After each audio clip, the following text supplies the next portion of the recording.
hayotda shiorimiz o'zim bo'lay. O'zimni bilishim kerak. O'zingni qadringni bil. O'zingni o'yla.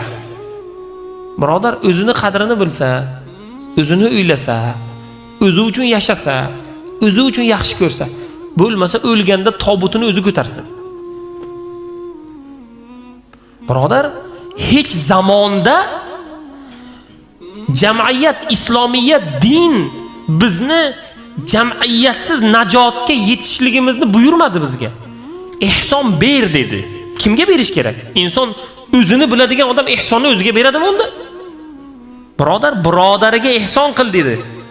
Rasululloh nima dedilar? O'zingni duo qilgandan ko'ra birodaringni haqqiga duo qil.